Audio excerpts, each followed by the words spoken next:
Le Festival du Polar à la plage édition, 21e édition, hein, ici même sur la digue Promenade André Duroméa. On est sur cette deuxième journée et on continue la visite et voilà, de parler avec de sympathiques auteurs, hommes et femmes. Jean-François Rottier est à mes côtés et puis on va lui dire bonjour Jean-François Rottier. Bonjour. C'est la première fois, alors j'ai deux questions, c'est un peu la même que pour tout le monde. C'est la première fois que vous venez au Havre, est-ce que c'est la première fois que vous venez au Festival du Polar à la plage? C'est la première fois. Les deux? Je découvre là. C'est la première fois et sinon je fais des salons mais dans toute la Normandie. Mais pas. D'accord, ça doit faire plaisir d'être face à la mer quand même. J'habite Fécamp donc j'ai l'habitude. Ah, vous êtes de Fécamp, d'accord, donc vous connaissez, voilà, vous connaissez le... Donc vous nous avez ramené le soleil hier, c'est gentil. C'est ça, il y a un microclimat à Fécamp. Donc on est protégé. Donc vous êtes un local, on peut dire ça. Je suis un local, oui. Et tous mes livres exposés là traitent du littoral, enfin ont pour base le littoral. Le littoral jusqu'au Cotentin. D'accord, donc on a un auteur normand, ça nous fait plaisir. Et voilà, avec le livre de Philippe Huette qui est naturellement un auteur havrais. Alors Jean-François Rottier, depuis combien de temps vous êtes lancé dans l'écriture du polar ou d'autres genres avant?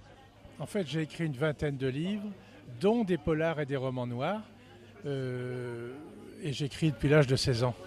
Donc il y a un petit moment. Et puis, mais j'écris des romans, une autofiction, des polars, des nouvelles, beaucoup de nouvelles. Donc c'est assez varié. Et vous avez fait, comme beaucoup d'auteurs, des concours de nouvelles avant de vous lancer dans l'écriture d'un roman? Non, je n'ai pas fait de concours de nouvelles. Par contre, cette année, j'ai présidé le jury de sélection des nouvelles de l'encre noire. Donc ça m'a passionné parce qu'on a reçu 80 manuscrits. Et puis ça m'a permis de découvrir bon nombre d'auteurs. Mais moi, personnellement, je ne fais pas de concours. Non, c'est pas trop... Alors, qu'est-ce qui vous a poussé, du coup, à écrire notamment des polars? En fait, j'écrivais des nouvelles et des romans. Et puis un jour, je me suis dit, tiens, je vais essayer les polars. Et je me suis rendu compte que c'était beaucoup plus difficile qu'il n'y paraît.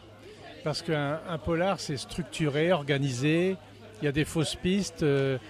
Et donc c'est très pensé, alors qu'un roman traditionnel, on peut digresser. On peut aller beaucoup plus. On peut se reposer, digresser et traiter de multiples sujets. Pas un polar. Un polar, c'est construit. Alors vous êtes plutôt un auteur qui écrit le matin, le soir, vous avez toujours votre petit carnet quand vous avez une idée? Alors quand je travaillais, j'écrivais le soir. Et puis depuis que je suis en retraite, j'écris tous les matins. Vous avez un métier, parce que je vois, il y avait votre collègue là-bas qui lui était inspecteur de police. Est-ce que vous, c'était plutôt en rapport, l'écriture, ou pas du tout? En fait, moi, j'ai beaucoup travaillé dans le social. Donc, je m'inspire quand même de beaucoup de situations difficiles ou des gens que j'ai rencontrés dans ma vie professionnelle. Et après, j'ai été DG de la ville de Fécamp. Donc, j'ai connu plein de métiers, plein de salariés. Donc, ça inspire. D'accord. Ah, donc vous êtes fécampois d'origine ou pas du tout? Presque, parce que ça fait plus de 40 ans que j'y suis. Mais à l'origine, je suis bas normand du côté du Don-Fronté, vers la Bretagne. Alors, en plus, il y a eu de l'actualité il n'y a pas si longtemps, un beau festival de bateaux à Fécamp. Ah oui, un très beau festival avec des vieux gréements, avec énormément de monde et ça a eu un grand succès, oui. C'était très bien, oui. Alors, est-ce que vous pouvez nous parler de votre dernier roman? Alors, le dernier roman... Le dernier roman, c'est Les larmes de l'âme singe. Alors là, du coup, c'est un fantastique. C'est-à-dire, c'est ce qu'on appelle un livre dystopique. C'est-à-dire, il y a eu une sorte d'apocalypse, quelques survivants en Normandie. Je me suis basé sur la Normandie. Et puis, il se passe des choses incroyables, des comportements négatifs et positifs. Enfin, l'homme en situation de détresse, puisqu'il n'y a plus rien. Et puis, je fais intervenir des bonobos. Donc, c'est là que le fantastique arrive, pour mettre en parallèle les humains et les singes. Et à la fin, on pense que les singes sont plus intelligents que les humains. Alors, on n'a pas cité l'éditeur? C'est Édition Encre Rouge. Les larmes de l'homme singe. Donc, quand vous écrivez en Normandie, est-ce que vous faites partie des auteurs qui vous rendez vraiment sur place pour vous imprégner un peu du décor? Souvent je me rends sur place, souvent je me documente, parce que parfois il y a des bases un petit peu historiques. Donc j'essaye de faire en sorte que ce soit le plus vrai possible. Fécamp était souvent un des décors favoris dans vos livres? Très souvent, parce que moi le bord de mer m'inspire, et les Fécampois m'inspirent, parce que c'est une population qui est à la fois attirante, charmante et rude. Donc il y a tous les paradoxes, et c'est intéressant pour écrire. Surtout quand on a été, parce que vous êtes en train de DG de Fécamp, vous connaissez tous les recoins de Fécamp. J'en connais pas mal, oui. Je connais pas mal, oui. Donc c'est très inspirant.